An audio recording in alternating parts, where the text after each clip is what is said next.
ces 5 ans d'existence, la librairie de l'Enfant Jésus a choisi de commémorer mai 68. Donc il est temps maintenant de juger objectivement, sérieusement, mai 68. C'est ce que la librairie de l'Enfant Jésus a demandé au père de Blinière. Alors vous allez me dire, mais qui est le père de Blinière ? Alors, le père de Blinière, c'est un contemporain des événements. Donc en quelque sorte, le père de Blinière est un ancien combattant de 68. Pas nécessairement un ancien combattant de la rive gauche. Vous allez voir que je pense qu'il était plutôt, s'il devait manifester, ça serait plutôt sur la rive droite. Alors, le père de Blinière, à cette époque, au moment des événements, était dans une phase agnostique. Il a progressé jusqu'à fonder en 1979 la fraternité Saint-Vincent-Ferrier, qui est attachée à la pensée de saint Thomas d'Aquin. Cette fraternité a été érigée par le pape Jean-Paul II en institut religieux de droit pontifical en 1988. Elle est installée en Mayenne et elle vit dans la spiritualité de l'ordre dominicain. Voilà très rapidement, il y aurait beaucoup plus à dire sur le père de Blinière, mais voilà très rapidement. Voilà, maintenant mon père, la parole est à vous pour nous faire réfléchir donc sur les conséquences de ce mai 68.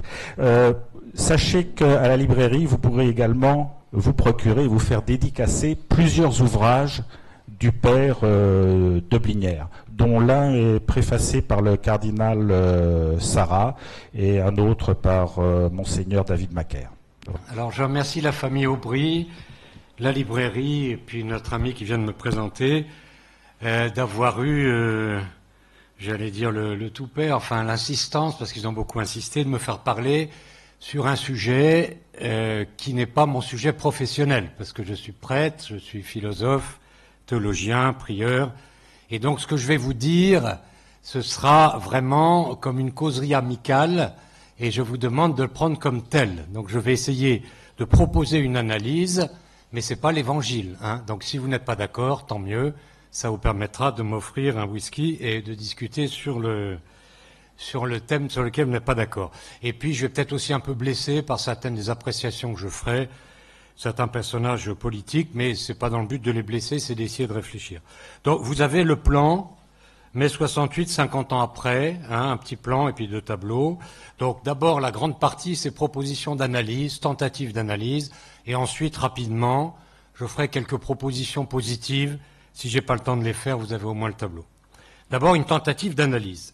Alors il y a trois éléments qui vont structurer mon discours fraternel, ma causerie, le contexte, hein, comment ça s'est passé, avec en mettant en lumière surtout les mécanismes des sociétés de pensée, et puis pourquoi est-ce que les bourgeois, enfin les gens, ont si faiblement réagi et n'ont pas compris la portée de l'événement. Donc je vous dis ça un peu comme témoin oculaire, relativement oculaire quand même, puisque j'avais 19 ans à l'époque. J'étais en classe préparatoire scientifique à Sainte-Geneviève, à Versailles, et une petite anecdote pour vous donner la tonalité. Les révérends pères qui dirigeaient la maison où je me trouvais ont ouvert les portes le 13 mai pour, implicitement, souhaitant que les élèves aillent manifester avec les 600 000 ou 800 000 gauchistes qui défilaient de la Bastille à la République. Alors nous, comme on avait un peu l'esprit de contradiction, quelques-uns d'entre nous, des cathos, enfin moi j'étais agnostique mais pro-catho quoi, il y en a quelques-uns comme ça, il y avait des roicos aussi, des gens de la Restauration nationale et puis quelques-uns qu'aujourd'hui seraient qualifiés de fachos, l'Occident, enfin d'autres, voilà. Et enfin on s'est réunis à l'Étoile. C'est la première fois de ma vie parce qu'on sortait quand même des événements dramatiques de l'Algérie. Moi, ma famille avait été très directement impliquée, donc on avait une affection modérée pour le régime, pour s'exprimer avec euphémisme. Et c'est la première fois de ma vie que j'ai entendu crier les CRS avec nous, quoi. Et alors donc ils nous ont quand même permis, dans leur grande magnanimité, de descendre. On était 2000. 2000, donc racontez ça à vos arrière-petits-neveux, parce que c'est pas dans beaucoup de livres. 2000 qui manifestaient pour une vraie réforme pas trop en faveur du régime, mais enfin on n'insistait pas trop là-dessus, mais surtout pour une vraie réforme et contre le désordre, contre la chienlit. Mais arrivé à Georges V, on a été barré pour des raisons énigmatiques, pas très difficiles à deviner, et donc on s'est dispersé devant l'ambassade de Chine, en chantant la Marseillaise, enfin voilà, on a fait un cocorico, mais l'un d'entre nous a quand même eu le temps de monter sur la façade pour enlever le drapeau de la Chine communiste et mettre le drapeau du Sud-Vietnam, quoi. Bon. Quand on chahute, il faut bien rigoler un peu, et là, on a bien rigolé, mais c'est pour vous dire que ceux qui se plaignent que vous n'êtes pas nombreux, nous, on était 2000 en comptant nos parents, quoi. C'est nous, les jeunes, puis papa, maman, enfin, maman, moi, chez moi, était venue, bon, voilà. Alors, c'est pour vous mettre un peu dans l'ambiance. Assez curieusement, d'ailleurs, dans la classe préparatoire où je me trouvais, moi, j'étais en première année, qui était composée, si vous voulez, de catholiques, la plupart étaient catholiques, disons, je dois dire, pas giscardiens, mais enfin un peu comme ça, pas tous, hein, mais enfin en gros c'est ça. Ils ont élu comme représentants des élèves 3 types de première année, moi, parce qu'ils savaient que je criais tout le temps contre le marxisme, un monarchiste, et puis on vient de parler des écolos, mais là c'était pas vraiment un écolo, c'était un genre pêche-chasse-tradition, enfin un type sympa, qui était pour la nature, et qui nous ont élus. Et alors on a été reçus par les autorités, et là j'anticipe, c'est un exemple de démission. Nous on venait pour collaborer avec elles, qu'est-ce qu'on peut faire de bien pour une vraie réforme des préparatoires. Et le directeur nous a dit, messieurs, qu'allez-vous faire de nous? Alors nous on était interloqués, et il dit oui, mais je vous préviens, c'est moi qui ai les clés du garde-manger, quoi. Si vous faites l'état de siège, on va vous affamer. Bon, alors c'est la première, c'était la deuxième série de démissions que je rencontrais dans ma vie, mais ça m'a beaucoup fait réfléchir. Alors voyons maintenant les causes un peu. Donc vous voyez, j'avais 19 ans, mais je pensais déjà dans ma tête. Hein, j'essayais, d'autant plus que j'avais un frère dont je vais reparler, qui signe Kerali dans sa littérature, qui était un collaborateur de Jean Madiran, la revue itinéraire. Et qui va écrire première proposition sérieuse de réforme pour rebâtir l'université juste à la fin des événements. Et c'est par lui que j'ai été un peu éclairé sur ce qui s'est passé. Alors d'abord le contexte culturel. Là, on manque de temps, donc je vais sauter des domaines qui sont souvent évoqués, souvent et parfois de façon pertinente. Je dis parfois parce que je suis frappé quand même un peu de l'indigence de la littérature sur le sujet, quoique maintenant c'est un peu plus critique qu'il y a 10 ans. La fin de l'héroïsme guerrier, là, bon, Zemmour a déjà beaucoup réfléchi là-dessus. L'impact des 30 glorieuses, donc explosion économique avec l'avènement du confort, que les gens de mon âge ont vécu, parce que j'ai donc que 69 ans. Le début de la civilisation des loisirs, l'envahissement des modes décadentes made in USA, et puis l'entrée dans l'ère des médias. Et élément très important, mais que je vais m'en mentionner d'autres qui sont habituellement pas mentionnés. Alors, dès le début, j'écarte, ne serait-ce que pour vous énerver, mettre un peu d'ambiance, 2 thèses, 2 théories qui n'ont qu'une part de vérité extrêmement modeste. Premièrement, les théories du complot. Alors ça, dans nos milieux, ça croustille, c'est bon, il y a des complots, machin, machin. 2 très rapides aperçus. L'un qui date de 68, c'est Roland Gaucher, qui était spécialiste des groupes agitateurs. Donc ça date de 68. Et l'autre date du dernier numéro de Liberté politique, où Bernard Anthony, que plusieurs d'entre vous doivent connaître, redit la même chose. Pour notre part, nous ne croyons pas à la version du chef d'orchestre et du plan minutieusement coordonné. S'il est vraisemblable que des infiltrations étrangères aient pu se produire, il nous paraît peu probable que l'ensemble du mouvement ait pu être téléguidé. Et dans le dernier Liberté politique, Bernard Anthony écarte très vraisemblablement les différents manipulateurs qui ont peut-être un peu joué, mais pas du tout au plan qu'on le disait. Donc ça, j'écarte globalement ces théories. Et ensuite, une autre théorie, ou plutôt une ambiance, une attitude que je pense qu'il faut abandonner, c'est présenter les événements de mai 68 comme des manifestations d'aspiration évangélique. Alors là, nos évêques de l'époque ont fait très fort dans le genre, des déclarations ambiguës, équivoques, enfin, en gros, le Saint-Esprit souffle, ne soyez pas à la remorque, enfin, il y a eu des va et des viens, bon, ça nous couvrait de honte, à mon avis, nous les catholiques réalistes, parce que je trouve qu'il n'y a vraiment rien d'évangélique dans mai 68, et je l'ai vu en direct. Jean de Vigry, qui était à la Sorbonne, vous confirmera. Mon frère Hugues a assisté à la première charge du CRS le 3 mai, etc. On n'a rien vu du tout d'évangélique. Et si vous allez sur le site de notre fraternité, vous avez le témoignage de mon frère, Notre mai 68, où il raconte que les types du mouvement du 22 mars sont venus à la Sorbonne chahuter et humilier Giorgio, qui était venu faire, un grand confesseur de la foi roumain, faire une conférence à la Sorbonne avec un esprit entièrement antichrétien. Donc je suis de la génération qui a vu les gens revenir des camps. Hein. J'ai vu des conférences de Van Quali qui a subi le lavage de cerveau. J'ai entendu des témoins aussi riz du goulag du Ceausescu et de Enver Hoxha. Enfin, nous, on savait ce que c'était, et les gauchistes disaient que ça n'existait pas, mais nous, on voyait les gens et on les a vus dans les années qui suivaient. Donc, c'était pas du tout une aspiration évangélique. Alors, quelqu'un d'un peu plus sympathique a repris ça, c'est Maurice Clavel, qui est assez original, qui n'est pas intrinsèquement pervers, semble-t-il. À mon avis, il a un esprit faux, mais il est sympa. Bon, Maurice, sympa, je dis ça avec beaucoup d'admiration pour un homme qui a du talent. Et qui est suivi curieusement aujourd'hui en mode mineur par Gérard Leclerc, qui est aussi un esprit assez remarquable.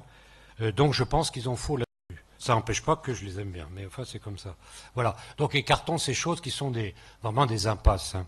Alors il y a 3 causes qu'il faut analyser. L'état de l'enseignement, donc la crise universitaire, l'ère de la technocratie qui est l'ambiance de fond, et puis les maîtres du soupçon, travail de sape, culturel et philosophique. Donc je vais faire tout ça très vite, hein, disons que votre amitié me permet de construire ma réflexion, parce que tous les prédicateurs savent, quand on me remercie pour un sermon, je dis, mais vous l'avez fait pour moitié, quoi. Parce que nous, on prépare, et puis la réactivité des gens, parce que les prédicateurs, c'est quelqu'un qui est comme une chauve-souris, qui envoie des ondes, puis ça revient.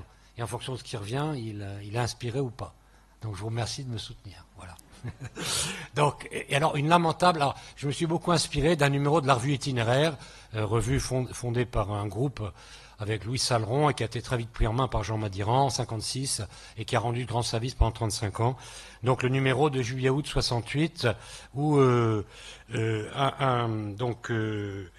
qu'est-ce qui fait ce témoignage? C'est... donc, je vous le citerai tout de suite. Voilà. C'est Étienne Malnoux, je crois. Étienne Malnoux, voilà, 2 ans après la réforme Fouché. Il montre comment les événements de mai 68 sont en grande partie la suite des réformes, d'abord de l'enseignement secondaire, à partir des années 56-59, et puis ensuite de la réforme Fouché, 2 ans avant, qui étaient des non-sens caractérisés. Et donc, dans sa réflexion, il y a un paragraphe qui s'appelle « Comment on fabrique une intelligentsia révolutionnaire ».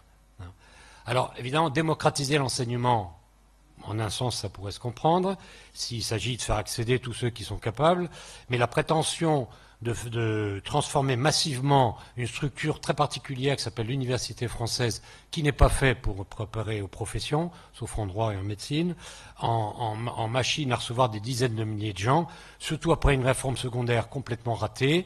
On a vu arriver un prolétariat, lumpenprolétariat intellectuel, à partir des années 66-67 à la Sorbonne et ailleurs, surtout dans des disciplines qui n'ont pas de débouchés, qui sont faites pour ne pas en avoir, si j'ose dire, comme la sociologie.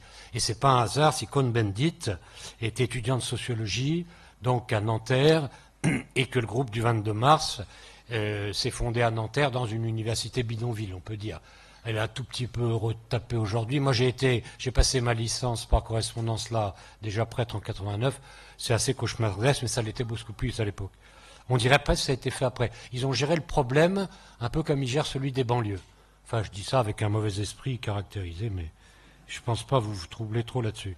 Donc, il y a une faillite de l'enseignement secondaire, surtout avec l'abandon de la grande filière humaniste, et puis l'idée que l'université doit donner du boulot à tout le monde, alors qu'au moins pour la structure française, c'est complètement faux. C'est ce qu'on a essayé d'expliquer, mais on n'a pas été très écouté.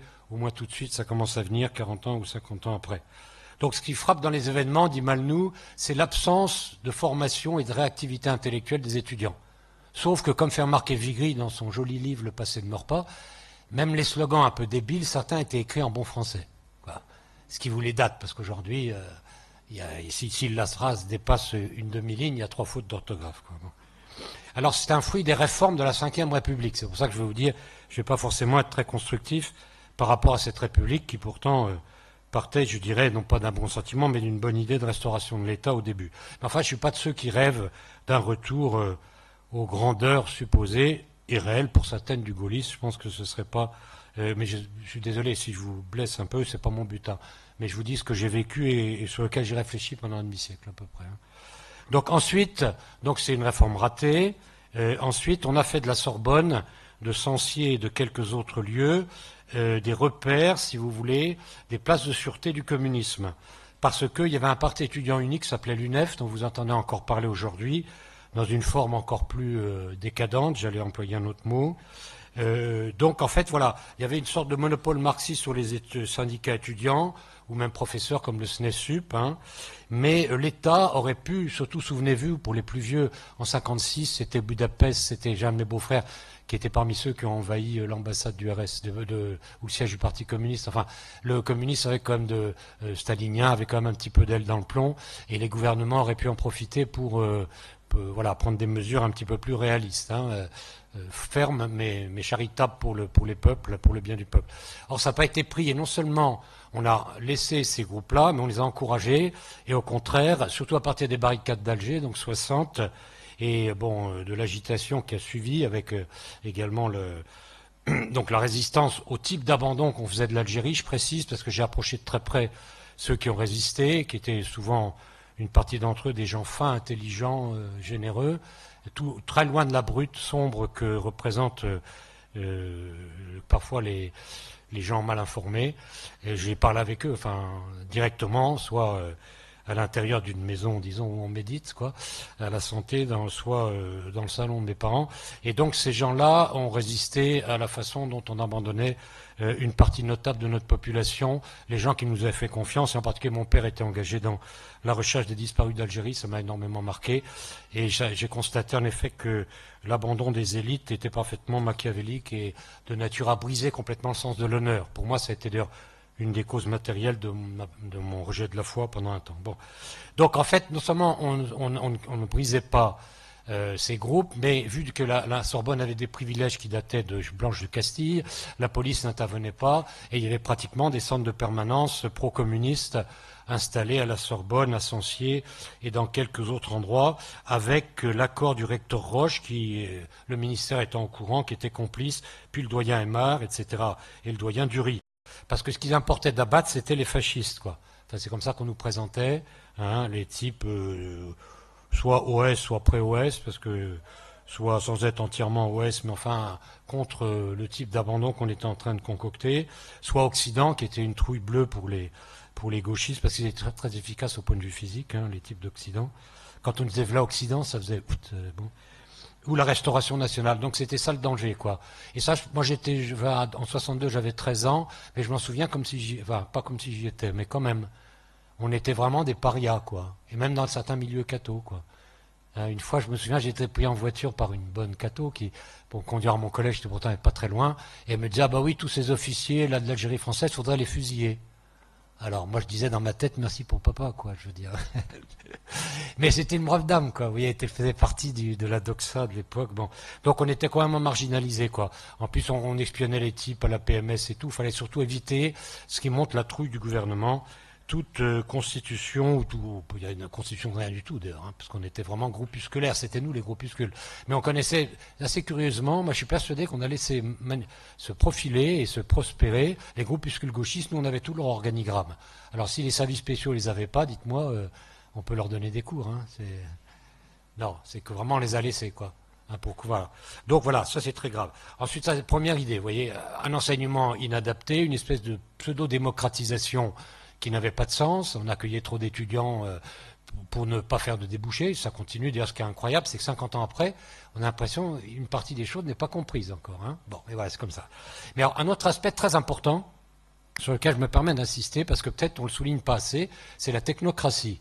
J'ai eu la chance considérable d'avoir pour maître, si vous voulez, contre-révolutionnaire, osons le mot, ouais, parce que bon, si on me demande, êtes-vous contre-révolutionnaire, je dis oui. Êtes-vous réactionnaire? Mon grand-père maternel, j'en parlais avec l'un d'entre vous, qui était un vrai résistant aussi contre différents types de tyrannie, dans son testament spirituel, c'était vite fait au point de vue matériel, il n'était pas riche, hein, vous ayant légué avant tout un état d'âme réactionnaire. Quel beau mot, puisqu'il vient de réagir. Je vous demande de joindre à cette intransigeance sur les principes la bonté et l'indulgence vis-à-vis des personnes. Donc, au sens de mon grand-père Henri de la Casinière, je suis réactionnaire, dans ce sens-là. Oui. Mais avouez que c'est comme une chance d'avoir un grand-père pareil, hein, qui peut écrire une telle phrase. Hein, voilà. Et en plus, c'était un génie scientifique, ce qui pour moi, astrophysicien, ne gâche rien. C'est lui qui m'a donné l'envie de faire de l'astrophysique. Mais donc, on néglige trop la technocratie. Et j'ai été formé pendant 2 ans, de façon très forte, par quelqu'un qui s'appelait Michel Flichy, son nom civil, qui avait pris un pseudo, qui était polytechnicien, qui avait fondé 3 usines, un homme officier de réserve, un homme qui avait beaucoup de cordes à son arc, et qui m'impressionnait beaucoup, parce que c'était une pensée, c'était un homme d'action, un homme de discrétion. Hein. Il a pensé, disons, le versant politique de la résistance à l'abandon, ce qui était assez rare quand même. C'est comme ça qu'il était en rapport avec mon père, qui était dans ceux qui se refusaient de choisir entre le confort et l'abandon de ceux qui nous avaient fait confiance. Et donc cet homme, Michel Flichy, avait choisi comme pseudonyme Louis Dameny. Et il a fondé une revue dans 1956 aussi qui s'appelait L'Ordre français, dans lequel j'ai écrit mes premiers articles sur les maths modernes, je me souviens. Et donc il avait un sac de formation, et il a écrit différentes œuvres, dont 2 sont à nouveau rééditées chez Dominique Martin-Morin, qui est mon éditeur, DMM. Donc vous googlisez DMM, Louis Dameny, vous trouverez 2 livres, et dont l'un s'appelle La technocratie, carrefour de la subversion, que comme polytechnicien et penseur, il a vraiment bien situé. Et puis un autre que j'ai recommandé à la librairie de commander, qui s'appelle La révolution, phénomène divin, mécanisme social ou complot diabolique. Alors ça, c'est la première édition qu'il a bouclée juste avant 68 et qui m'a offert. Ça, c'est le cadeau qu'il m'a fait. Donc vous voyez, non seulement Léo Brie me demande de travailler, mais en plus il remue l'aspect affectif, quoi. Donc ils sont des bons manipulateurs au bon sens du terme, quoi. Alors c'est un bouquin remarquable, un peu difficile, mais lisez au moins la partie qui concerne la pensée d'Augustin Cossin. Ça fait 30 pages. Et si vous voulez, Louis Dameny a eu la force et l'intelligence de remettre sous les yeux des gens cet immense penseur que fut Augustin Cochin, qui est un sociologue, un penseur français qui avait fait l'école des Chartes et qui est malheureusement mort en 1916 et qui avait, d'après François Furet, qui est donc un historien qui a fait redécouvrir une partie de la vraie historiographie sur la Révolution française, l'a redécouvert en 78, donc 10 ans après Dameny, et 50 ans avant la réédition quasi complète de ses œuvres, qui va apparaître chez Taillandier sous l'initiative de Denis Sureau. Donc vous voyez, on commence à le redécouvrir. Et donc il insistait beaucoup sur l'ère de la technocratie, qui était en fait, c'est la révolution dans l'ordre, la révolution par l'organisation. Et si on veut simplifier les choses, vous voyez, enfin simplifier peut-être pour vous c'est déjà un peu compliqué, mais je fais quelques grimaces pour vous détendre en même temps. Il y a une hiérarchie dans la civilisation. Hein. Si vous lisez Platon, Aristote ou saint Thomas d'Aquin, qui avaient oublié d'être stupides, on peut leur concéder ça. Hein. Il y a la sagesse en haut, il y a la politique, donc le domaine de la vertu dans la mesure de l'agir humain, si vous voulez, et puis l'économie, hein, en dessous. Et en fait, la technocratie consiste à faire passer la politique l'économie avant la politique. Oui. Et ça consiste à la sagesse, bon, elle avait déjà sauté en l'air avec la révolution dite française, mais eux, ce qu'ils ont fait, c'est qu'ils ont mis en haut l'économie, la rentabilité, et donc il appelle ça, c'est un livre remarquable, Carrefour de la subversion, ça a été écrit il y a 50 ans, et en lisant certains paragraphes, je me dis, mais il a lu le Valeurs actuelles de la semaine dernière, quoi. C'est ou bien Buisson, enfin vos amis, là, quoi. Ou Zemmour, ou je sais pas qui, quoi, ou Villiers, ben, ou même Houellebecq sous certains aspects, je sais pas. Mais en tout cas, je dis pas qu'il est visionnaire, mais ce qui m'a consolé en préparant cette conférence, c'est que je me suis aperçu qu'on n'avait pas tout faux, quoi, dans notre analyse d'il y a 50 ans. Et il disait, bon, si on les laisse agir, ils vont nous préparer une révolution vraiment qui renverse les valeurs et qui mettra, si vous voulez, à la place du marxiste dont Dameny, c'était en 68, avait senti que sous sa forme organisée, au moins soviétique, il n'était pas éternel. Ce que certains ne semblaient pas avoir compris dans les milieux de droite ou même ecclésiastiques. Je ne vais pas donner de nom parce que il ne faut pas quand même que je sois trop directement polémique, mais des gens très très haut placés semblaient s'imaginer que le communiste est l'horizon de l'humanité, mais beaucoup de contre-révolutionnaires ne le pensaient pas, et lui pensait que la technocratie était quelque chose de dangereux, qui avait commencé avec la synarchie dans les années 40, qui s'était organisée et qui de fait pouvait faire la jonction entre différentes forces qui ont de l'influence, le marxisme, hein, le pouvoir de l'argent anonyme, donc aujourd'hui on le voit aussi avec la dimension mondialiste que Flichy n'avait pas sous les yeux, Dameny, mais qui pressentait, la maçonnerie et le modernisme chrétien. Je crois qu'il a tout à fait raison de rajouter cette quatrième dimension, parce que vous allez voir aussi dans les agitateurs de 68, il y avait des anciens chrétiens, et beaucoup de chrétiens ont mal réagi, ou même ensuite accéléré le mouvement. Donc ces quatre forces, les technocrates peuvent faire une jonction, et au fond, avec leur façon, c'est dans le tout économique, le primat de la rentabilité. Je lisais récemment dans une des revues politiquement incorrectes que nous recevons gratuitement, que je ne vais pas nommer, mais je ne me souviens plus laquelle, à propos de la crise du rail, là, un syndicaliste de la CFTC qui disait des choses très réalistes. Et une chose qui m'a plu, c'est qu'il disait, une des causes, c'est que ce sont les technos qui dominent, quoi. Au lieu que ce soit des gens au service du bien commun, de l'outil industriel au service de la France qu'est le rail, quoi. Et rien que cette phrase-là, je me suis dit, ce type de la CFTC a vu une partie du problème. Quand le techno, si vous voulez, prend le pas sur l'homme sage, si on a des capacités techniques, moi je ne suis pas du tout contre, hein, vous savez que parfois les catholiques tout à fait traditionnels sont au top au point de vue Internet et ou même dans d'autres domaines. Mais il faut les mettre au service d'une sagesse, sinon c'est la catastrophe. Et alors ce qui fait remarquer dans ce livre, donc avant 68, ou vers 68, toute la France bourgeoise, donc c'était avant les bobos, hein, et singulièrement le tout Paris, à l'époque on parlait encore du tout Paris, je sais pas, c'est un peu daté maintenant, est devenue une vaste société de pensée, on va voir, dont la vérité est la vérité technocratique. C'est-à-dire le mythe du milieu, et puis surtout le matérialisme de la lecture des événements, qui est extrêmement fatigant. Moi je l'ai constaté en rencontrant des gens du CNPF en 68, qui étaient pourtant des gens extrêmement dignes et qui avaient compris une partie des choses, mais l'un d'entre eux nous a dit, au fond, l'enjeu de la civilisation de consommation, c'est la liberté. Alors, il y a une part de vérité, hein, mais ça montrait que le terme même dans lequel était énoncée la proposition était une lecture matérialiste de la chose, quoi. Parce que la liberté n'est pas... Il faut certainement une masse de biens matériels pour pratiquer la vertu, mais il faut beaucoup de choses qui sont au-dessus, et si cette masse de biens matériels est mise au premier plan, on oublie les autres éléments humains, la complexité de l'humain, la richesse des hommes, beaucoup de choses que les philosophes et les religieux appellent la morale, etc. Oui.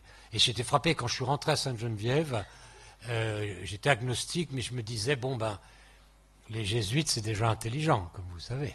Hein, c'est un dominicain, un fils de Saint-Ami qui dit ça, vous dites, quel œcuménisme. Hein, c'est pas de l'œcuménisme, c'est du bon sens. Hein. Et je me disais, il y en a marre d'être agnostique, parce agnostique athée, quoi, agnostique entité, quoi. Hein, on ne sait pas ce qu'on est quand on est dans le négatif. Hein. Vous savez que vous êtes catholique, beaucoup d'entre vous sont catholiques. Quand on est contre, quoi. Mais j'en avais marre parce que si on est logique, c'est soit le terrorisme, soit le suicide, quoi. Parce que vivre comme un petit bourgeois, pour moi, ça n'était pas... C'était hors programme. Donc oui, la bande à badeurs, ça me paraissait quand même assez sale. Me flinguer, ça me paraissait quand même pas très sympa pour ma famille. Donc je me suis dit, il y en a un peu marre. Ensuite, je vais faire de l'astrophysique. Alors, en cosmologie scientifique, vous savez pourquoi? Parce que je cherchais quelque chose qui fût beau, lourd et inutile. Et je fus comblé avec la cosmologie scientifique. Donc ça, c'est pas moi qui le dis, c'est un astrophysicien que je cite dans ma thèse de philosophie. Et c'est vrai, un truc inutile, mais alors, je crois que c'est devenu un peu utile aujourd'hui, 50 ans après.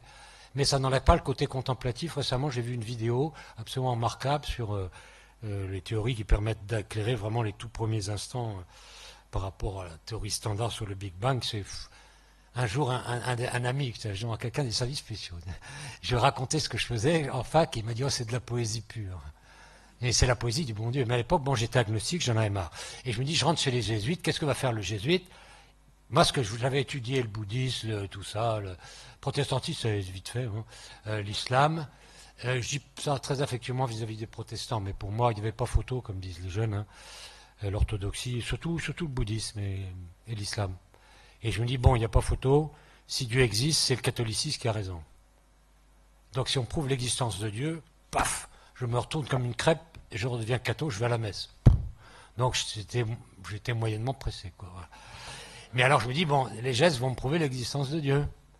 La première topo qu'on a eue, notre directeur, c'est, messieurs, vous êtes ici pour intégrer une grande école, vous mettez votre développement humain entre parenthèses pendant 2 ans.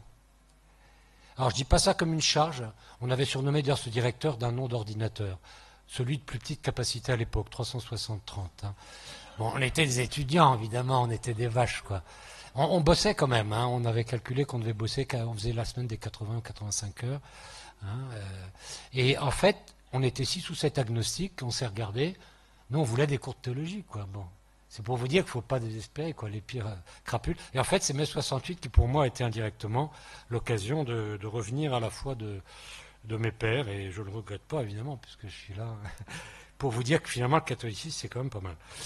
Alors donc, maintenant, ça c'est le contexte. Vous voyez, le contexte crise de l'université. La technocratie, c'est l'ambiance générale. Le progrès, machin, ça avance et tout. Dieu sait si je suis pour le progrès scientifique. Hein. Moi, mon grand-père faisait partie de ceux qui ont contribué, mon grand-père, celui que je vous ai cité, là, le réactionnaire, hein, à faire naître à vue naître la science moderne, enfin, mécanique quantique, relativité restreinte, etc. Donc ça, à fond, on est un peu là-dedans. Mais ça veut dire qu'on est technocrate, au contraire. Plus il y a de sciences spéculatives, plus il faut d'humanisme. Hein. C'est évident. Enfin, ça n'est plus évident, mais ça doit le retenir. Donc maintenant, il y a une autre ambiance qui est le domaine un peu philosophique, si vous voulez. Hein, de même que l'ambiance pseudo-philosophique du XVIIIe siècle a fait le cadre qui a permis aux sociétés de penser, aux clubs de travailler, et avec d'autres éléments qu'on va évoquer, de déclencher ce qu'on a appelé après la Révolution française. De même, il y avait une ambiance, alors les plus anciens ne sont pas surpris, ceux qui ont un peu de mémoire et une petite bibliothèque, on était dans Marx partout, quoi. Marx était l'air qu'on respirait. Hein. D'ailleurs, comme l'avait dit Sartre, hein, tout anticommuniste est un salaud, quoi. Bon, et comme disait mon frère Hugues, anticommunisme primaire, viscéral et systématique, c'était plutôt notre tasse de thé à nous, quoi. Primaire, viscéral et systématique. En plus, surtout qu'il était assez secondaire, intellectuel, et il restait quand même assez systématique, mais intelligent. Donc nous, on était anti-marxistes, quoi. Voilà, on était un certain nombre, on n'était pas les seuls. Hein. Bon, ensuite, le matérialisme dialectique. Hein. Même sous la forme, les technocrates participent un peu du matérialisme dialectique revu par des polytechniciens et par des types qui ont fait l'ENA, quoi. C'est la Vulgate de base. Hein. Il y a un livre intéressant de Girardet, Raoul Girardet, qui est un professeur de Sciences Po et qui montre le basculement. Au moment, les maîtres de conférences de Sciences Po, en fait, étaient des types qui venaient de l'ENA par rapport aux gens qui avaient la formation universitaire avant. Comment ça fait avancer et basculer davantage encore l'esprit de Sciences Po, quoi. La lutte dite anti-impérialiste, alors ça, on en a été saoulé de 1945 avec l'Indochine, bien sûr, la guerre méconnue, où les insultes pour les officiers et les gens qui se faisaient tuer là-bas, les crachats sur les cercueils des morts qui revenaient, etc. Voilà. Et puis le silence quand même trop prudent des milieux cléricaux, qui a contribué à la perte de foi d'une partie de ma génération. Je trouve aujourd'hui, puis après avec l'affaire d'Algérie, des gens qui ont mon âge, qui ont pas remis les pieds à l'église depuis 50 ans, et quand ils trouvent des prêtres qui aiment leur patrie et qui ne sont pas d'accord avec le conformisme, ils se disent, tiens, le catholicisme, c'est pas forcément lié à ce qu'on a vécu, quoi. Bon, la lutte des anti-impérialistes, dont les gauchistes ont servi de détonateurs, hein, Ho Chi Minh et Che Guevara, donc de soi-disant anti-impérialistes. Hein. Au moment de mai 68, ils massacraient des gens, ils enterraient vivants des gens dans l'offensive du Tet, mais ça n'empêchait pas qu'on les traitait comme libérateurs. Et puis Che Guevara, donc qui est en fait un tortionnaire aussi. Hein. Alors c'était le mythe absolu, plus ou moins fascinant, certains cathos de gauche, mais en tout cas, on était à fond là-dedans. Et si vous avez le dernier Liberté politique, j'ai pas d'action dans la revue, mais il se trouve qu'elle a eu le bon goût, cette revue qui m'envoie gentiment, d'arriver 10 jours avant ma conférence sur mai 68. Donc il y a un texte très intéressant de Bernard Anthony, qui montre comment, en fait, les groupuscules gauchistes, surtout, disons, les anarchistes libertaires à la Cohn-Bendit, mais aussi l'énorme mosaïque trotskiste avec toutes ses sous-variantes, dont une variante lampertiste, voilà, beaucoup de variantes. Les staliniens, qui étaient un peu en perte de vitesse, mais encore puissants, les Stal, on les appelait. Hein. Ils tenaient ma fac, moi j'ai fait, après 3 ans de fac à Orsay, Paris 11, et c'était les staliniens qui tenaient, donc on travaillait, parce qu'ils cassaient les grèves gauchistes, donc voilà. C'est le bon côté du Stal quand il veut qu'on travaille, quoi. Bon, les staliniens, les maoïstes, qui ont joué un rôle important, hein, et puis les anarchistes, les spontanéistes et les libertaires, et les situationnistes, qui aussi ont joué un rôle important, avec tout un tas de penseurs. Je suis obligé d'employer le mot, parce qu'il faudrait trouver un autre terme. Oui. Quand j'ai étudié la philosophie, avant de faire mon doctorat à la Sorbonne, comme prêtre déjà, mon professeur directeur de licence à Nanterre nous faisait acheter 200 francs à l'époque, à vos frais, j'imagine, un livre qui s'appelait La non-philosophie. Donc ce gars-là était payé par le gouvernement pour enseigner la non-philosophie. Donc quand je vous parle de la pensée des situationnistes, il faudrait peut-être dire la non-pensée, je ne sais pas, mais bon, je vous parle avec les termes que nous donne le français. Althusser, Deleuze, Derrida, Foucault, Bourdieu, etc. Vous avez eu un bon résumé qui a été donné à l'occasion du 40e anniversaire sur un site qui se base entre autres sur le livre de Luc Ferry, discutable sans doute, et Alain Renaud, La pensée 68. L'avantage, c'est qu'il résume un peu la sphère intellectuelle des situationnistes et des autres, qui déconstruisent, si vous voulez. C'est une prolongation, si vous voulez, ils sont un peu aux marxistes classiques et aux rationalistes ce que sont les jacobins aux girondins. On dit la terreur, c'est un dérapage de la révolution. Non, la terreur, c'est la révolution logique. Je ne dis pas ça pour pousser les gens girondins tout de suite à refaire la terreur. Mais c'est logique, vous voyez, de même que une certaine lecture du Coran finit mal pour ceux qui sont convertis, par exemple, et on dit c'est un dérapage. Je dis non, c'est les textes, hein, c'est le Coran, c'est les hadiths et c'est la sirate. Bon. Donc là, je pense que c'est intéressant parce que c'est tellement, j'en parlais avec mes hôtes ce matin, c'est tellement fou, on se dit ils sont dingues. Oui, mais ils se vendent de lettres, quoi. Parce que Michel Foucault, en particulier, un de leurs bonzes, a écrit La pensée de la folie, et il a essayé de dire que la folie, c'est une construction sociale, quoi. On est le fou d'une société qui veut se protéger contre les originaux, quoi.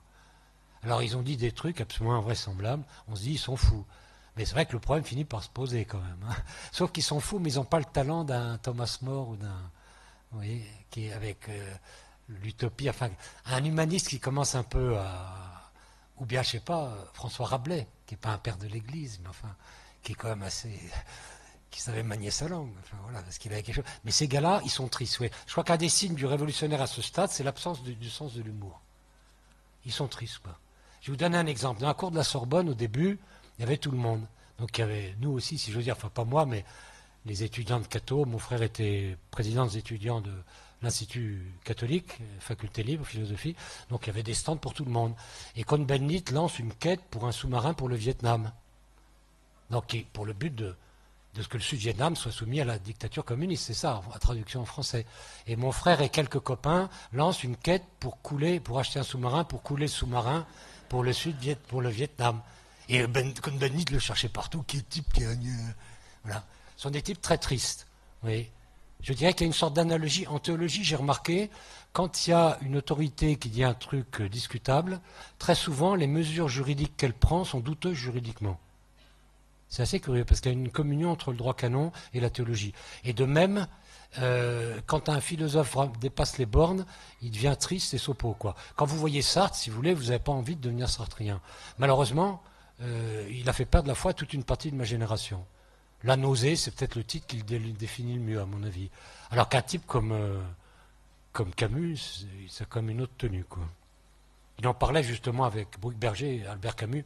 Je ne comprends pas pourquoi les curés sont fascinés par le marxisme, disait Camus, quoi. Alors que Sartre était vraiment un agitateur dangereux. Et voilà. Donc voilà, c'est ça l'ambiance et l'existentialisme, hein, qui soutenait tout ça. Et on était intimidé par le pseudo-sens de l'histoire, auquel donnaient crédit les cathos de gauche, mais aussi le général qui présidait à la République à ce moment-là. Le sens de l'histoire, ce qui veut absolument rien dire, sauf dans une perspective théologique qui n'a rien à voir ici avec la choucroute, si on veut, on veut être un peu trivial, quoi. Mais ça a eu un effet annihilateur, quoi. Vous revenez en arrière de quoi? Et ça pèse beaucoup, ça, sur la mentalité. En définitive, pèse sur tout le monde le poids d'un invraisemblable conformisme. C'est comme pour la Révolution française, jusqu'à François Furet, c'était Michelet, c'était les lectures spontanéistes de la Révolution française, c'était des trucs aberrants.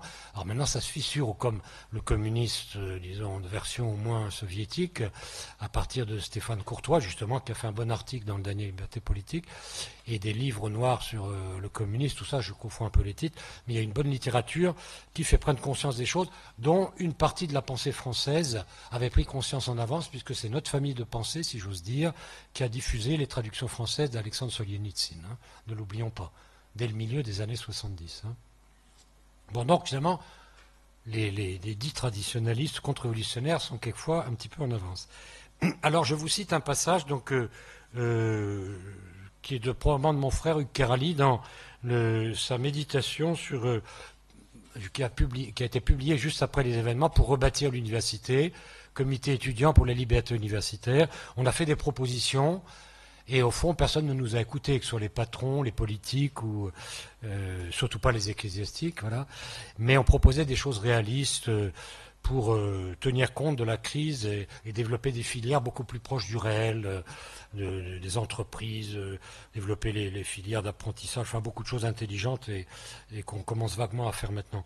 Mais pour Hugues Kérali et ses amis, qui étaient souvent formés par la Cité catholique, l'Office international, rue des Renaudes, ils disent la révolution de mai n'a pas été une révolution trahie.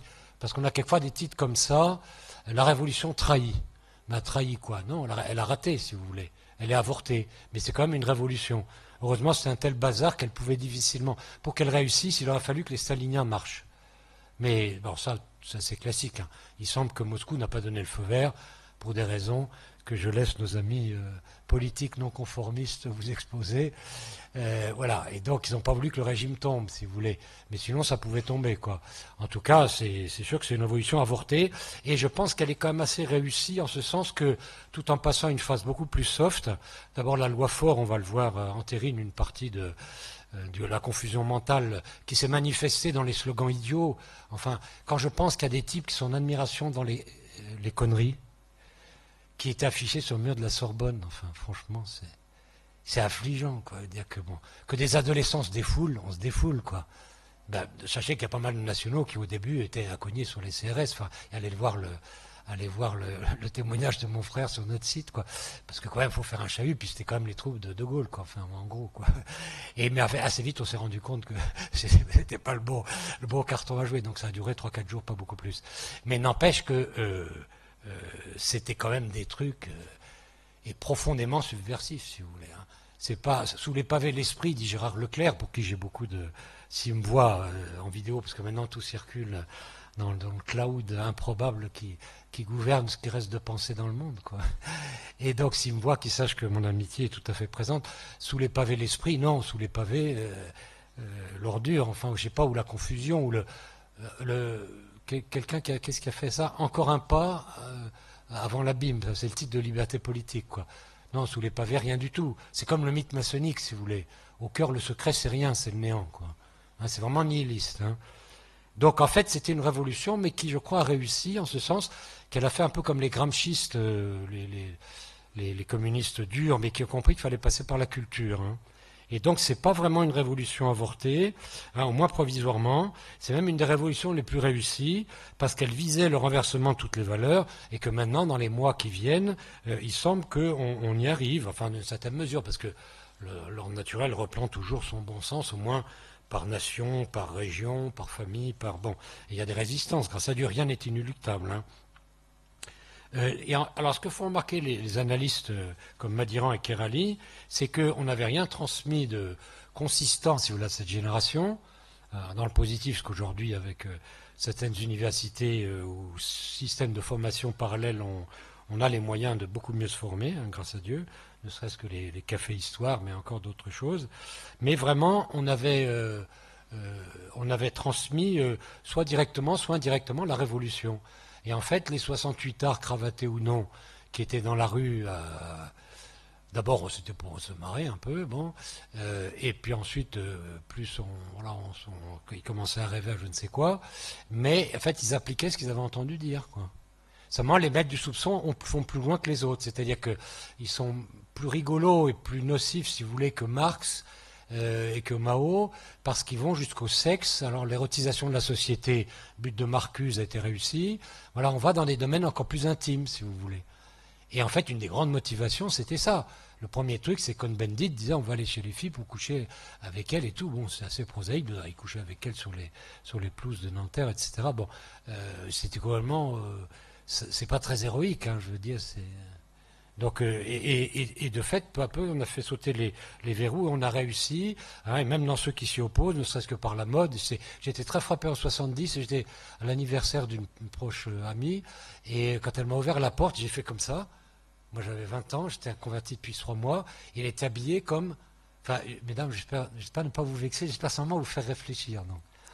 Mais comme je vous ai dit que vous ne pouviez pas être d'accord... voyez, avec mon exocète, je prépare les secours en même temps que je l'envoie, quoi. Et donc, en plus, c'était une jolie femme, bien sûr.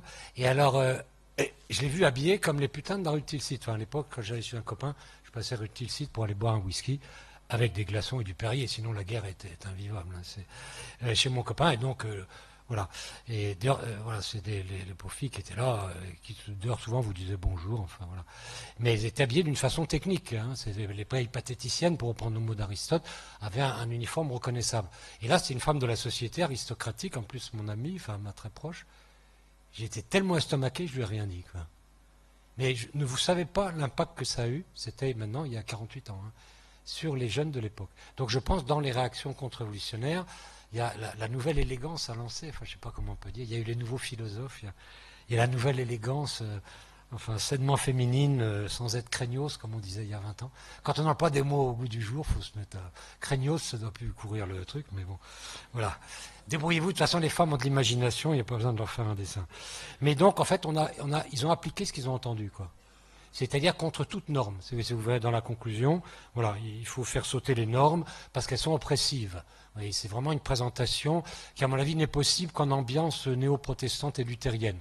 La loi est l'ennemi de la liberté. C'est grotesque pour un thomiste, ça vous fait rouler par terre un élève en 3e année de thomisme, mais c'est ça. S'il y a une loi, c'est contre la liberté. Alors qu'en fait, la loi est cause de la liberté pour le juste. Hein. La loi n'est oppressive que pour le malfaiteur. Bon. Voilà. Donc, évidemment, ils ont appliqué ça, d'autant plus. Alors ça, je le fais remarquer au passage par rapport au drame de l'Algérie, auquel je suis un peu sensible, parce que bon, quand on a fait la queue à 13 ans, rue de la Santé, au milieu de ces dames, les péripatéticiennes, pour aller rendre visite à son père, il y a des choses qui vous marquent, quoi. Hein, je signale ça. Parce que normalement, nous les politiques, on avait des parloirs particuliers, mais comme il y a l'un d'entre nous qui s'était évadé, ce qui était assez difficile d'heure à la Santé, ils nous ont collé au régime droit commun pendant 3 semaines. Et je me souviendrai toujours, 3 semaines, 3 mois, je ne me souviens plus, de ce régime qui est quand même assez dur. Hein. Donc on faisait la queue avec ces dames qui allaient voir leur employeur, si vous voulez. Hein. Et, bon, donc je suis assez sensible à cette affaire-là. Je ne suis pas traumatisé, je pense que psychologiquement ça va, j'ai tenu le coup. Et on a de la résilience dans la famille, mais bon, ça vous marque. Donc dans cette idée-là, il y a le fait que, si vous voulez, on est habitué à la trahison, quoi.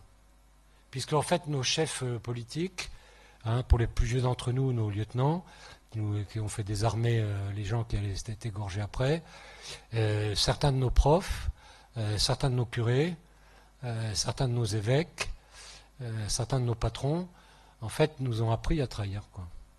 Ou du moins à nous taire devant la trahison, parce que quand on est quelqu'un de poli, il ne faut pas être tombé dans l'extrémisme, quoi.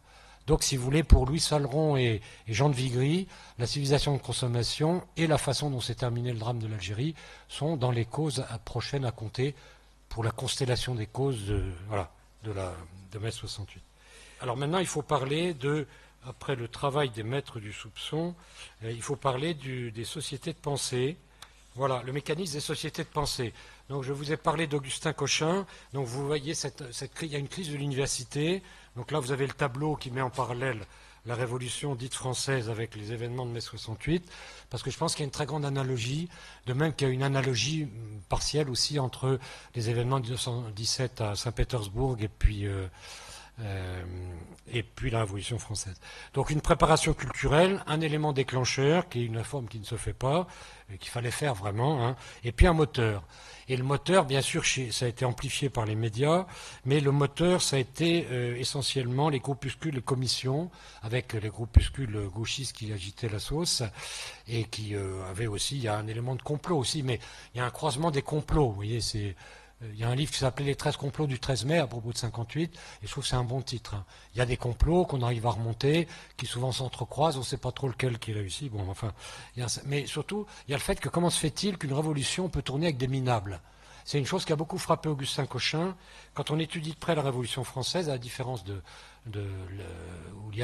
Lénine, il n'y a pas d'hommes marquants. Enfin, et ce sont vraiment ils sont marquants sous un aspect, mais ce n'est pas du tout des grandes personnalités. La Révolution a un système qu'on appelle la société de pensée, peut-être en termes modernes on dirait la dynamique des groupes, qui lui permet de tourner avec des médiocres, une fois que l'impulsion a été donnée, de les broyer et de passer à une étape suivante. Oui.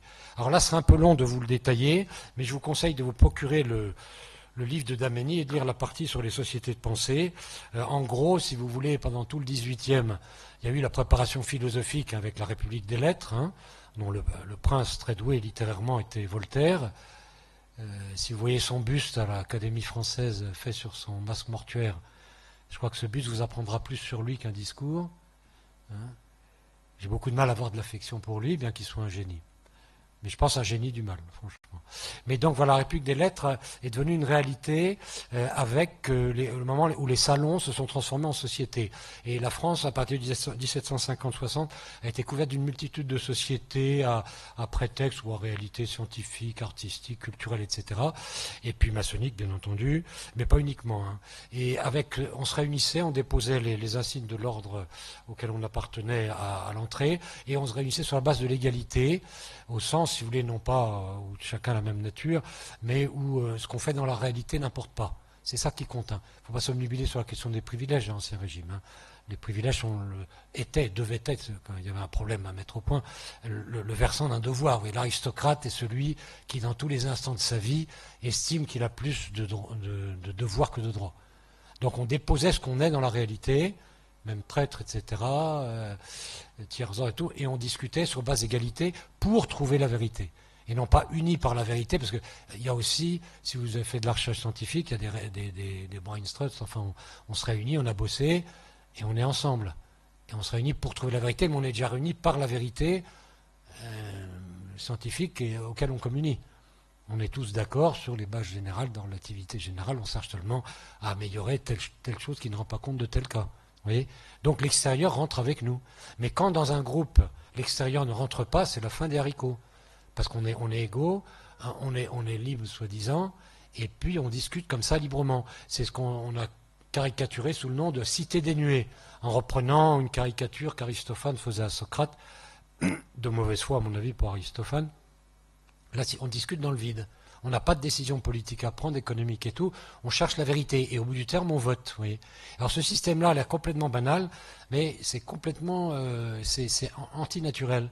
Parce que la vérité, on met de côté la foi théologale, l'expérience, il y a l'expérience à la fois scientifique, mais surtout politique, etc., l'expérience de notre vie, ce qu'on apporte avec nous.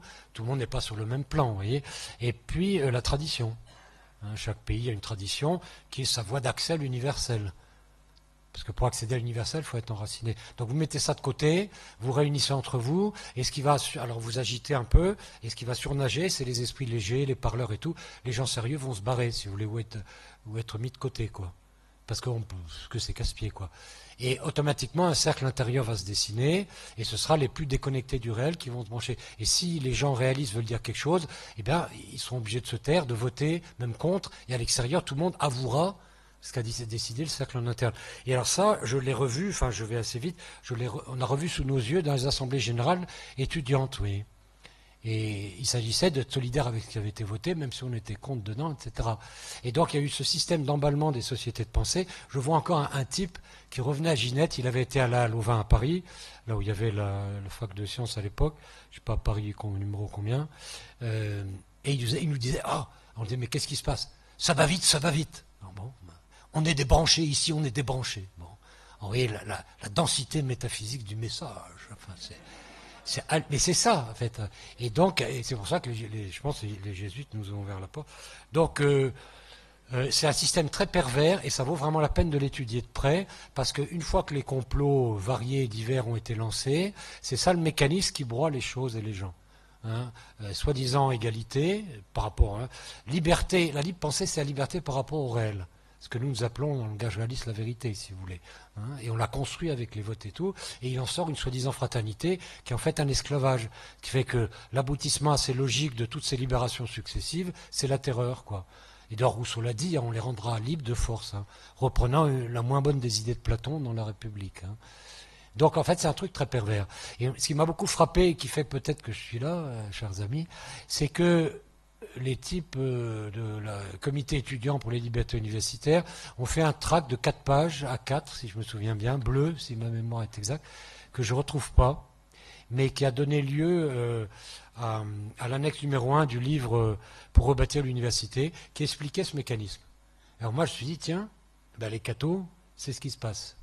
Vous voyez, et en plus, je savais qu'ils étaient physiquement courageux, ce qui me plaisait, qu'ils aimaient bien leur pays, qu'ils étaient ni gauchistes ni gaullistes, donc tout pour plaire. Et du coup, j'ai travaillé avec eux comme agnostique pendant 9 mois, et après, la Sainte Vierge m'a rattrapé. Et voilà, et j'ai retrouvé la foi de mon enfance et sa vocation. Mais c'est pour vous montrer que la vérité est toujours porteuse, quoi. Hein. Le vrai, qui que ce soit qu'il dise, vient du Saint-Esprit, nous dit un auteur patristique qui aime beaucoup citer saint Thomas d'Aquin. Hein. Donc j'ai fait dans le petit résumé une sorte de parallèle, hein, vous pourrez le relire. Et ce qui est intéressant maintenant, c'est de dire un mot de la faiblesse. Enfin, on peut souligner, si vous voulez, que dans les processus employés, il y avait non seulement ce système de société comme ça, mais où on réunissait les gens, on disait votez même si vous n'êtes pas d'accord, bon, et puis après la pseudo-solidarité, mais il y avait également la revendication idéale, c'est-à-dire qu'on demandait par exemple 5 universités, on savait très bien que dans le meilleur des cas, le gouvernement pouvait en faire 3, donc on pouvait continuer les barricades après, oui. Demandez plus que ce qui n'est possible. Soyez réalistes, demandez l'impossible. Certains arrivent, même encore il y a 10 ans, des cathos, vous voyez là-dedans un analogue de la grâce. Et ben pour moi, c'est une connerie majusculaire. En tout cas, c'est purement subversif, quoi. Soyez réalistes pour faire péter le système, demandez l'impossible que les bourgeois ne pourront pas fournir. Voilà. Et je ne comprends pas que des cathos soient admiratifs devant ça, quoi. Et souvent, les cathos projettent ce qu'ils sont sur les gens. Ils croient que les gens sont gentils. Mais moi, qui suis un méchant un peu recyclé, quoi. Mais je plaide pour le club des méchants, respectons les méchants sont méchants. Enfin, l'homme a une dignité, quoi. Enfin, je veux dire, celui qui veut faire péter, il veut la faire péter, la société. Il faut pas. Ah oui, mais en fait, il est chrétien sans s'en rendre compte. Non, mais arrête ton char, Bénur, il y a un problème. Hein, c'est un peu une faiblesse. Hein. Soyons réalistes. Hein. Soyons réalistes et faisons à honneur à celui qui est méchant de reconnaître qu'il l'est. Hein, et donc, même si on va boire une bière avec lui, on peut éventuellement lui envoyer un uppercut du gauche dans certaines manifs, quoi. Hein, enfin, je vous cite des cas que j'ai vécus, entre autres. Hein. Voilà. Donc, revendication idéale. Alors maintenant, c'est intéressant, c'est la faiblesse des réactions. Ça, c'est que moi, j'ai été frappé. Pour moi, c'était la révolution. Moi, j'appelais ça la révolution psychédélique et la grande trouille des bien-pensants. Enfin, pour reprendre un mot de Bernanos. Hein. Vous savez, la lignée au fond, Peggy, Bernanos, Saint-Exupéry, hein, et un peu Philippe Muret dans un autre style aujourd'hui, qui est mort récemment, qui ont une haine parfaite pour la modernité, hein, dans ce cas-là de proprement subversif. Quoi. Alors faut pas prendre tout, mais c'est quand même assez stimulant. Quoi, une formation. Il ne faut pas rester là, hein, mais on peut les lire aussi. Et je pense que Bernanos, on n'a jamais rien compris à la civilisation moderne si on n'a pas compris qu'elle est une conspiration universelle contre toute forme de vie intérieure. Hein. Bon. Et donc, alors la faiblesse des élites. Hein, en interrogeant Stéphane Courtois, donc, qui est un ancien gauchiste intelligemment recyclé, Constance Prazel lui dit, bon, un tel, donc à l'époque c'était Balladur, parle de la lâcheté des adultes. Et Courtois, et beaucoup de professeurs ont démissionné, si vous voulez, et de doyens. Et alors que ceux qui restaient en place, bon, Girardet en parle, mais également Vigry, qui lui est resté à la Sorbonne. Roland Mounier a continué ses cours, il était respecté même par les Catanguais, par les autres, quoi. Parce que le fait d'être soi-même attire le respect. Enfin, moi, je fais ça quotidiennement dans le métro, avec mes contacts extrêmement intéressants avec les musulmans, quoi, qui viennent me féliciter parce que je suis en habit, quoi. Et éventuellement, ça ne les empêchera pas de m'égorger le moment voulu. Mais chaque chose en son temps, quoi. Il faut pas. Je pense qu'on a vraiment la trouille où il n'y a pas. C'est après la trouille certainement, mais arrêtons d'avoir la trouille. Enfin, je veux dire, moi, j'ai été affolé de la trouille des bourgeois, si vous voulez. Hein. Ils ont fondé des comités de défense de la République. L'un d'entre eux est venu me trouver, et dire, tu veux en faire partie? Écoute, ils ont guillotiné mes ancêtres, je suis pas trop chaud pour. Enfin, on a quand même travaillé avec eux. Ou le SAC, qui avait contribué à pourchasser les nôtres quelques années avant, SAC, Service d'Action Civique. Enfin, bon. Et quand on est passé voir les gaullistes, d'ailleurs, la veille de la grande manif du million, là, ils attendaient 50 000 personnes le lendemain. Ils avaient la trouille. Nous, on n'y était pas. Mais je sais qu'on avait des amis qui étaient à la queue en disant « libérez Salan ». Bon. Pour la petite histoire. J'ai appris des dizaines d'années après qu'on avait. Voilà. Donc, il y a quand même la lâcheté des élites. Et pourquoi est-ce qu'ils réagissent si peu? Je pense qu'ils participent de la crise qu'ils veulent combattre. un peu comme la haute aristocratie française et aussi russe, hein, avec des analogies, où le clergé, une partie de la haute aristocratie, beaucoup moins ceux qui étaient proches des hommes et des réalités, et beaucoup moins le clergé intermédiaire, participaient, si vous voulez, des lumières, etc., d'un engouement incroyable, même politique. Enfin, Vigry lui-même, qui n'est pas réputé être trop révolutionnaire, enfin, montrait les faiblesses du dernier Bourbon dans sa formation fénelonienne, enfin, qui a fini par imbiber des tas de gens. Et je crois qu'une des grandes causes des possibilités de la révolution, c'est que souvent, les réactionnaires sont un peu paresseux, quoi. Ils vont au contraire, mais le contraire n'est pas toujours contradictoire, si vous voulez. Par exemple, pas mal d'apologétiques du XVIIIe siècle, les fidéistes. Comme aujourd'hui, il y a pas mal de cathos, bien gentils, très spies, machin, et qui en fait se méfient de la raison. Donc ça, c'est très mauvais, vous voyez. Et je pense qu'au moment de la Révolution française, il y avait une apologétique, il n'y avait pas encore le nouveau thomiste qui n'était pas assez confiant en la raison. Et en tout cas, une partie des élites voilà, était extrêmement imbue de ça. Et nous, on s'en est rendu compte avec nos profs d'université, dont certains étaient vraiment, on a collaboré avec eux, quand même, les humanistes un peu laïcards, mais qui voulaient sauver le latin et le grec, bien sûr, on était avec eux. Et les médias, n'en parlons pas, hein, qui répercutaient le tout. Et en plus, c'était frappé d'une chose, on va tuer avec la loi Faure, c'est nul. Je trouve que le moderniste, enfin, ou le conformiste laïcard, enfin, n'a pas d'imagination. Moi, je suis très frappé de ça. Parce que je suis, comme vous l'avez vu, enfin, je m'excuse, c'est un peu autobiographique, mais on m'a dit qu'il fallait que vous endormiez pas. Donc, j'espère que le but est atteint. Donc, en fait, une famille de gens assez réactionnaires, si vous voulez, mais imaginatifs. Enfin, c'est vrai que moi, j'ai fait une thèse de philosophie sur la métaphysique avec des choses très originales que je dois à mon père spirituel, un dominicain, qui était aussi scientifique. Enfin voilà, on sait que, comme disait Tresmontin à propos de Sartre, le philosophe moderne doit connaître les sciences modernes. Parce que Sartre ne connaissait rien des révolutions modernes en sciences. Sartre est purement un littéraire qui tourne en rond dans sa folie, si vous voulez. Et pas du tout. Laissons les sciences, au point de vue spéculatif, nous donner du nouveau, comme ça s'est passé avec Aristote, qui a fait démarrer la pensée moderne, et voire permis la civilisation moderne aussi, parce qu'il observait les petits animaux et il faisait de la biologie et de la médecine, quoi. Et aujourd'hui, on a ces éléments-là. Il faut que les bons réactionnaires et les bons traditionnels, pour être vraiment des amis du peuple, comme disait Saint-Pédis, c'est de l'imagination, voilà. Et alors que Ford n'en a pas eu du tout. On a reproduit des schémas, on n'a pas voulu du tout suivre nos idées non conformistes, hein, de relative autonomie, de rapprochement avec le monde de l'entreprise, voilà, de diminution des filières, etc. Enfin, plein d'idées absolument de bon sens. Bon. Et alors les politiques de droite, alors ça, je leur en veux beaucoup, enfin je leur en veux, comme peut en vouloir un homme qui approche du jugement personnel et dernier. Hein, c'est-à-dire que je m'aperçois que, bon, peut-être certains étaient-ils de bonne foi, mais c'était quand même des sacrés lâches. Les politiques de droite, enfin dites de droite parce que c'est un petit peu blanc-bonnet, bonnet blanc, hein, de l'époque, en fait, étaient assez machiavéliens, surtout celui qui était à la tête. Et ils se croient malins, mais en fait, ils ne sont pas, à mon avis. Ils ne sont pas des génies politiques. Parce que Machiavel, finalement, n'est pas si génial que ça. C'est à court terme. Il avait dit la culture à la gauche, un os à ronger. Ça, c'est une catastrophe. Et on s'imagine qu'avec quelques mesures pratiques, en injectant des milliards ou en faisant une réforme purement formelle, les problèmes vont se résoudre. Mais pas du tout. Par contre, on surveille les gens qui ont un peu une pensée, on surveille l'autonomie, l'indépendance, la vraie liberté d'esprit, si vous voulez, celle-là, ça pourrait faire ombrage à mon système de pensée un peu technocratique. Donc les politiques de droite ont été comme ils sont, quoi, machiavéliques et pas intelligents. Et ils ont soutenu plutôt l'extrême gauche que certains de ceux qui pouvaient proposer des bonnes idées. Alors du côté des catholiques, je souligne seulement leur complexe. Et ça, il faut arrêter avec le complexe des catholiques. Hein.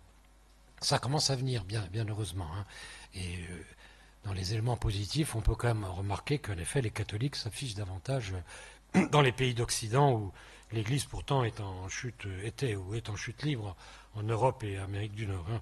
Donc s'affiche beaucoup plus, on le voit bien avec toutes les questions sociétales, comme on dit de façon inélégante aujourd'hui. Donc ce complexe catholique halte.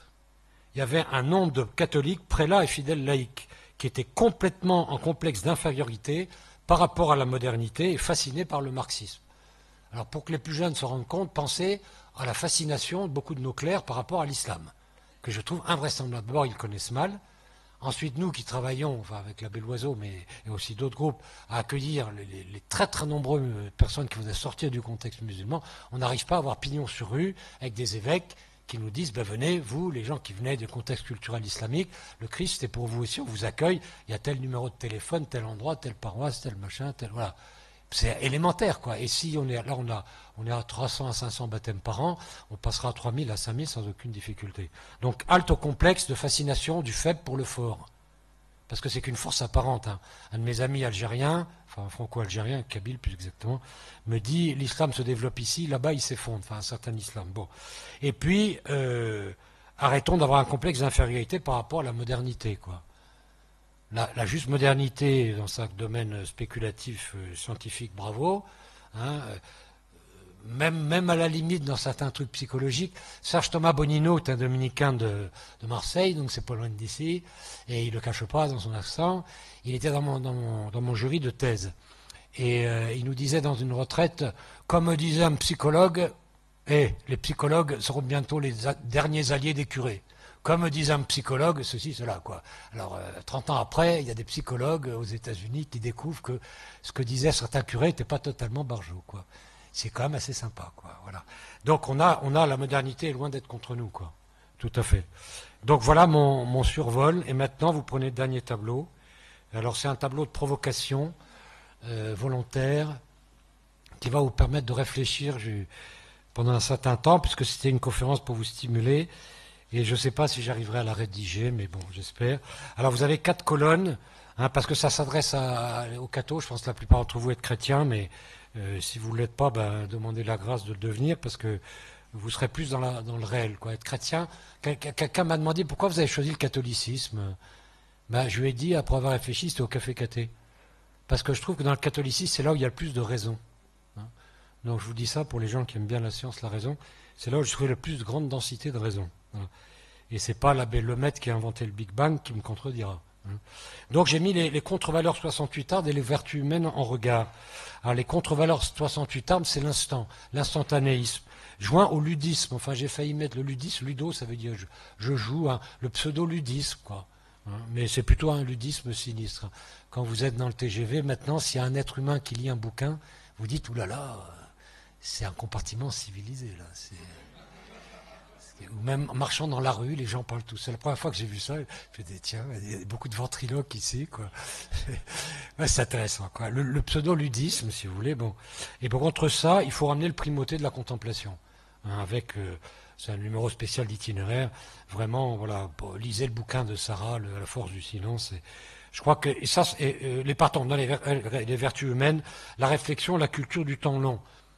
Récemment, j'avais trouvé dans le journal Le Monde, hein, nous avions une analyse sur un psychologue américain tout à fait à contre-courant sur certains points, qui montrait qu'il y avait des hormones qui étaient plus dans l'excitation du plaisir et qui finissaient par détruire les gens si on en abusait, et d'autres qui étaient au contraire plus dans l'inhibition, mais qui permettaient davantage le développement de la personnalité sur le temps long, quoi.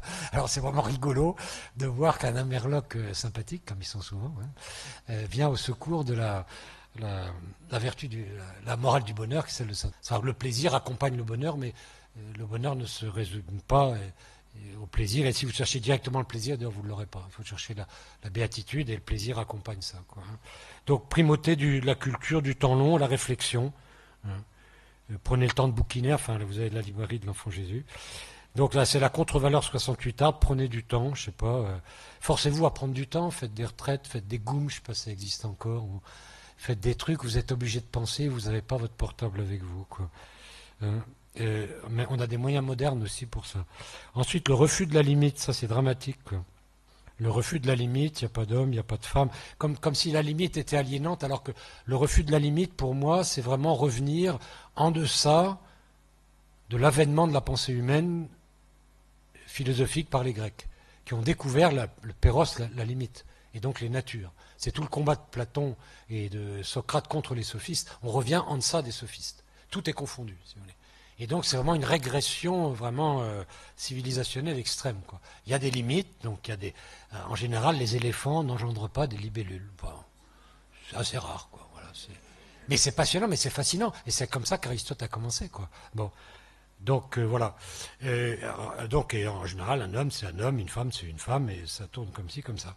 Donc respect des natures, et puis dérision en manichéisme. Je suis très frappé, si vous voulez, de la dérision. Je trouve, autrefois, nous, pendant les vacances, on demandait qu'on nous prête des BD, bandes dessinées, pour nous détendre. Bon. Mais maintenant, je ne peux plus demander ça. Parce qu'autrefois, bon, et là, on a tous les classiques. Hein, Lucky Luke, tout ça, Buck Danny, bon, n'inquiétez pas, on a tous les grands classiques. Mais on ne peut plus, parce que c'est trop dégueulasse.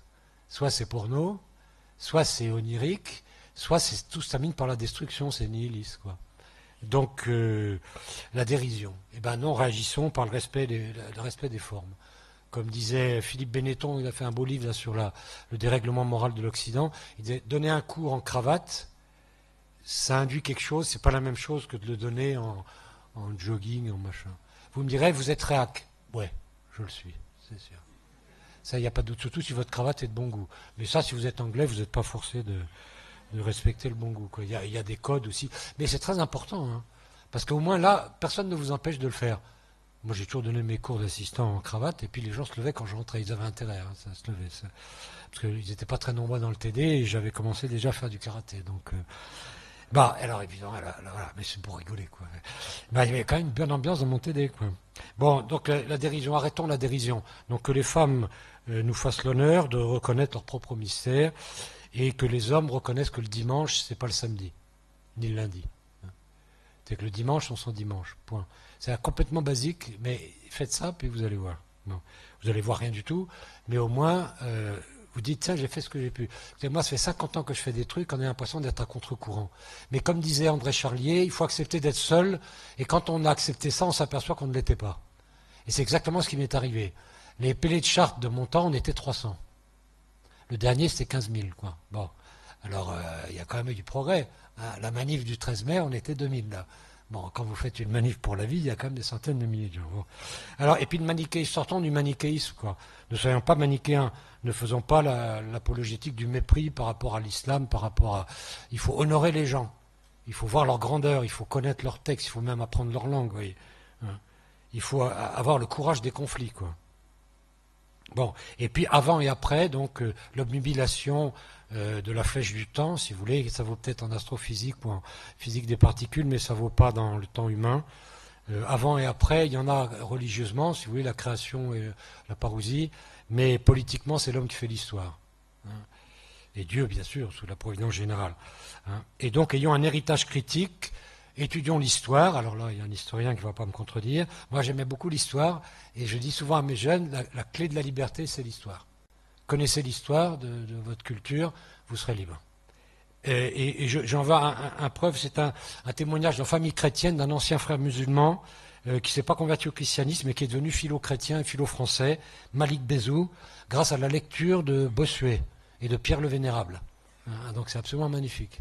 Je n'ai pas le temps de vous lire son témoignage, mais la beauté littéraire et du fond, la connaissance de l'âme manifestée par Bossuet, a fait de cet homme qui était un anti-chrétien, anti-français farouche, un pro-chrétien, un pro-français, Malik Bezou.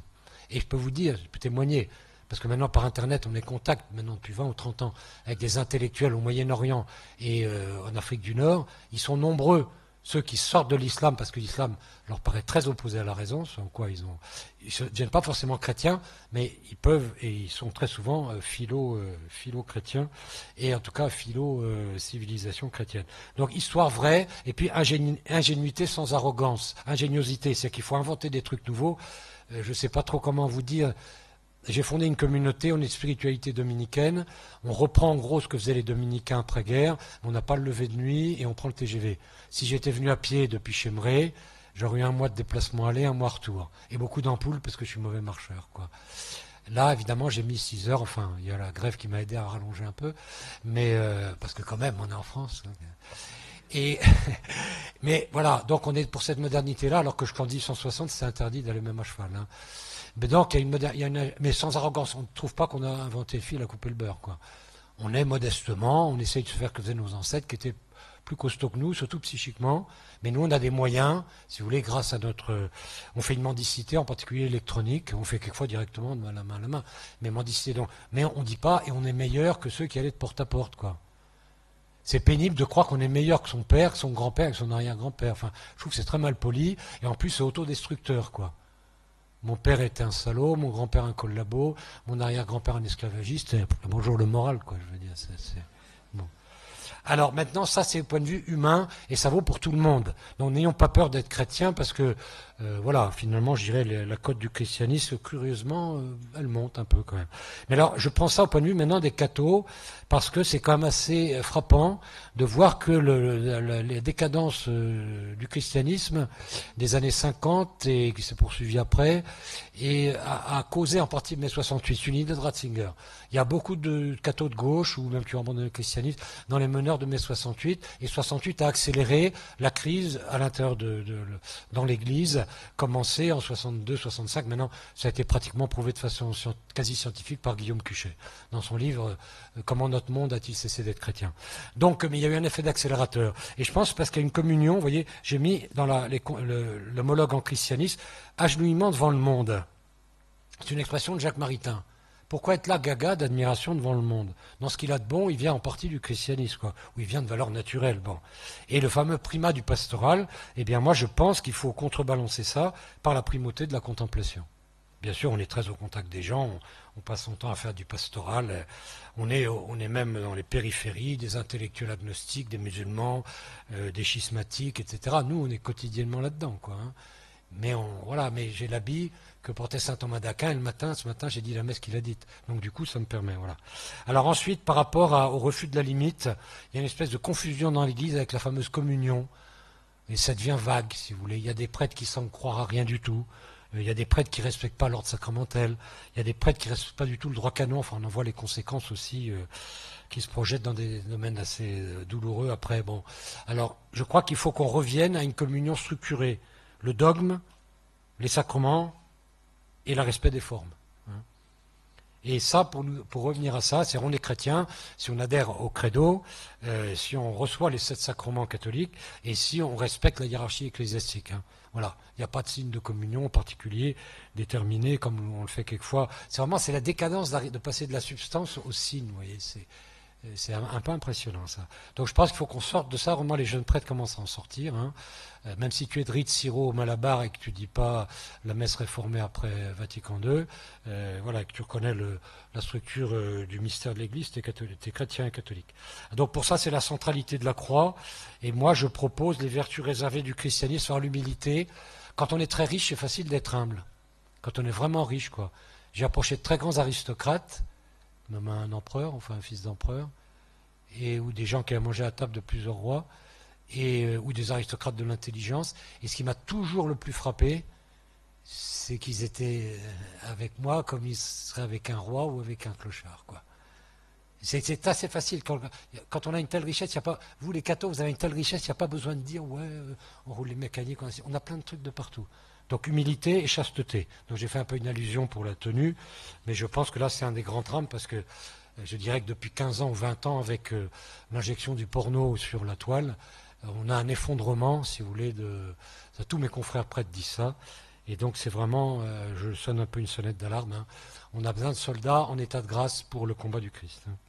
Alors par rapport maintenant au progressisme, il y a dans l'Église depuis, disons, un certain temps, mais tout ça je le fais avec des nuances, hein. Il y a plein de prêtres qui ne sont pas dedans, etc. Mettez toutes les nuances voulues.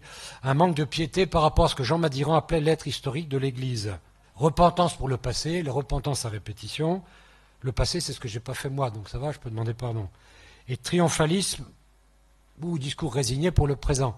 Moi, personne ne m'a jamais demandé pardon pour ne pas m'avoir enseigné le bon catéchisme, quoi. Hein? Et voilà. Ou pour avoir fait des choses que je vous ai citées tout à l'heure. Par contre, les repentances pour ce qu'ont fait les évêques il y a 60 ans, ça on en a entendu. Bon, halte, ça sert à rien et c'est pas bien. Voilà. Et moi, je propose justement de revenir à une saine piété filiale par les médiations chrétiennes. Les familles, les écoles, la pédagogie traditionnelle de la foi, en particulier les rites sacros, orientaux et occidentaux. Moi, je dis le rite dominicain, qui est une variante de nombreux rites latins. Et donc, il faut revenir vraiment dans l'Église, si vous voulez, surtout aujourd'hui où la crise est à tous les niveaux, mais spécialement étalée au plus haut sommet dans l'ordre politique, entre autres. Hein. il faut vraiment revenir en ayant conscience du caractère organique des sociétés. La chrétienté s'est faite avec des familles, avec des écoles, avec des universités, avec des gens qui pensaient.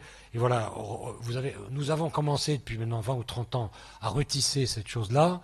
Si vous allez lire le témoignage de mon frère, le chahut des étudiants catholiques de l'époque a quand même abouti à la fondation des facultés libres. Et depuis, les choses se sont développées. On a essayé... Moi, quand j'ai fondé en 79, je trouvais que les cathos tradis n'étaient pas assez doctrinalement formés. Ils commencent à l'être beaucoup plus.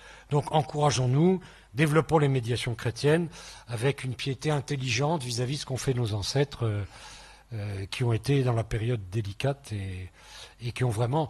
En préparant cette conférence, j'avoue que ça m'a un peu bouleversé parce que ça m'a fait revivre la période d'avant, quoi. Et aussi les 50 ans depuis.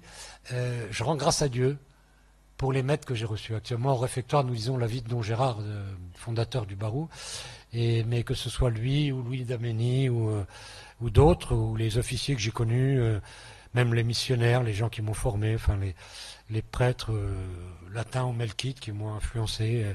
Et on a eu quand même de très beaux témoignages.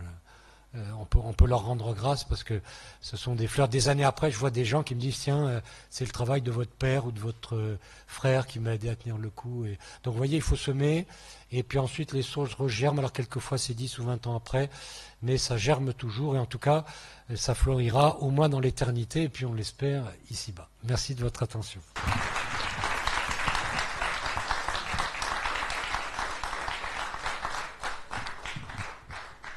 Alors merci beaucoup mon père pour cet exposé magistral et très très vivant.